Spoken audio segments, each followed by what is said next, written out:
This is the iconic Audi R8 from its concept debut as the RSQ in iRobot to Tony Stark's in the Marvel movies. Everyone goes nuts over this supercar. And while I said that the Aston Martin was like a vintage leather jacket, everyone thinks it's cool, an emotional purchase. This is completely different. This is like a business transaction. Everything about the R8 is a blend of appropriate function. Let me explain. First off, check out this beautiful Camara gray metallic paint, which has a hint of blue and it's absolutely stunning. Carbon fiber front spoiler, rocker inlay, and rear diffuser. I mean, if you look at all the carbon fiber this thing has, it's actually a crazy bargain. Also, for a measly 300 additional bucks, the Audi emblem thankfully can be matched in black as well. And one of the nicest features, fresh for 2020, a new honeycomb grille and front spoiler lip design. It might just be a cosmetic refresh, but it makes the R8 look way edgier compared to the way it looked before. But one part I didn't notice immediately but really like is that they darken the headlights and it completely changes the look. And you finally get laser headlights, which makes nighttime illumination really good. A lot of times, because these sports cars are so low, I feel like the beam throw is also short, but I didn't really feel that way in here. And coming around to the back, there's no deployable spoiler, you have a fixed carbon fiber spoiler, which honestly I think fills out the upper rear space so nicely. Obviously there's a functional aspect to it, but it just makes this R8 look so mean. And you also have this beautiful engine back here too. Whew, it's hot. And I think it has one of the most beautiful looking stock exhaust designs I've ever reviewed. Obviously, the piece de resistance is the naturally aspirated V10 that you got to hear a soundbite of at the beginning of this video. And when you want to push this car to the extreme, the sound it makes is absolutely insane. And the V10 Performance model has 602 horsepower, 413 pound-feet of torque. I'll get to driving dynamics in a bit, but let's hop in the front real quick. And in true Audi fashion, the interior has just as many nice touches as the exterior design. Black and red contrast, diamond stitched sports seats that have 18 ways of adjustment, and one of the best leg thigh bolsters I've tested in a supercar. And while certain elements are showing its age, like the MMI control knob area, the minimalistic design of this R8 is just so clean, so German. I mean, look at this slot right here, literally designed just for your key, but this is a push to start system, so you're probably going to have your key in your purse or your pocket, but just in case there's a slot for it. Or the cup holders, for example. I was actually surprised there were two of them, and at first sight I thought, oh, they're quite itty bitty. What are you really going to fit in there? To my surprise, I actually could fit my large coffee mug and water bottle, although they are positioned a little bit further back, which kind of discourages you from drinking while driving. Coffee, you know what I mean. And even inside, there is such an abundance of carbon fiber. Here, there, it's everywhere. Even the housing around the gauge cluster, it's just so special. Then you slide this open and come to a little phone compartment that actually has a Qi charger. Now keep in mind, Apple CarPlay is wired, it's not wireless, and it is a little petite. My little iPhone fits in beautifully, no problemo. But if you have a big Android phone like this ROG Phone 3, it's really not gonna fit very nicely in there. But at least you have Android Auto. And did you notice it pulls up right there in the gauge cluster? Because there's no center display. Everything is right here. Earlier, I called this a total business transaction, and here's why.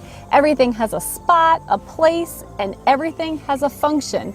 Take, for example, the sun visors. Audi took into account your seating position, and instead of a traditional flap out, you flap it in to use the sun visor. Take the steering wheel, for example. Yes, you may need a PhD to learn all the buttons and sequences, but I gotta give Audi credit. The user manual is very well written to explain all the functions.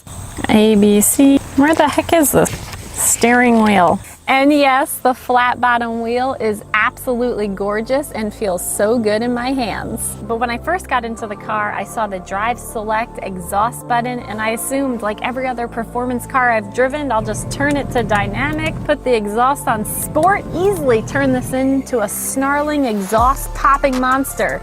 But that wasn't quite the case. I was actually a little disappointed at first. Yes, this thing got a little bit more throatier, the exhaust burble was there, along with a more dynamic gear program, but it still felt really tame. But when I press this right here, this race button, that's when everything came alive.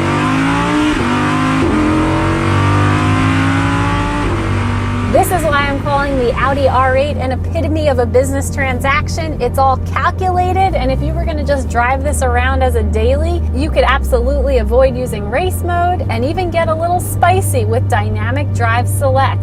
But behind all this daily usability lurks a monster, just waiting to be released on a track, and that's why I think this is such a good deal. It's just like the brakes. The V10 Performance trim has 15-inch carbon ceramic brakes in the front and 14 inches in the rear. They have an intense level of bite, which actually was a little tricky to get used to on regular roads. But again, I could get used to that for the daily. What's more important is that these brakes are going to be phenomenal during a track event and will be able to take repeated abuse without any hint of brake fade. Now, unlike the regular V10 model, this V10 Performance does not have the magnetic ride technology. Instead, it's on the significantly stiffer side with a fixed sport suspension. So going over bumps can be a bit rough, but beyond that, it's a super easy drive. The dynamic steering is not over boosted and it's tuned really well. The legendary Quattro all-wheel drive in this vehicle really shines. And honestly, kind of like the Nissan GT-R, throw a set of winter tires on this thing, which you could buy at Audi, and as long as the roads are paved, this is truly a magnificent year-round capable vehicle.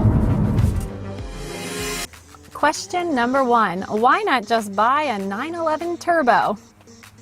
Well, actually, I've never driven a turbo. Porsche. If you'd like me to review one, I would gladly do that. But the thing is, I know Porsche has an amazing fan base, but non-Porsche fans kind of have a hard time distinguishing between a Carrera and a turbo. So why not a 911 Turbo? Because you do want to stand out. And also, you get a naturally aspirated V10. Question number 2. Is the infotainment hard to use? Actually, I hope this gets integrated more often. I loved having Waze in the center of the screen, and since I can talk to Siri to change my music, it worked really well altogether. Question number 3. If it has a dual clutch, how does it feel at low speeds? Is it clunky? Honestly, other than the very touchy carbon ceramic brakes, this was really easy to drive. If you're in dynamic or in one of the race modes and driving on a normal road, it will feel very clunky, but that's because the dual clutch transmission shifts so fast and it's not as worried about your comfort anymore. Question number 5, how high can it rev? Well, this wonderful engine can go up to 8,100 RPMs.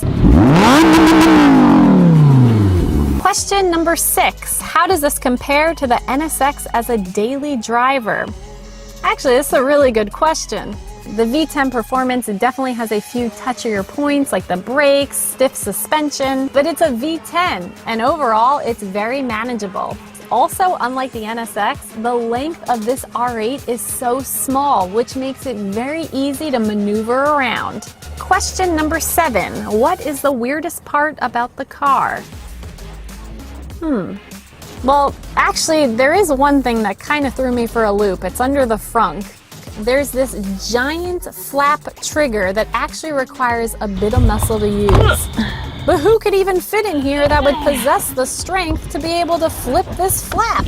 I mean, I know 200 grand is not chump change, but what other V10 can you get for this price point today? Even its sibling, the Huracan, retails way higher for this. I'll see you next time. Bye!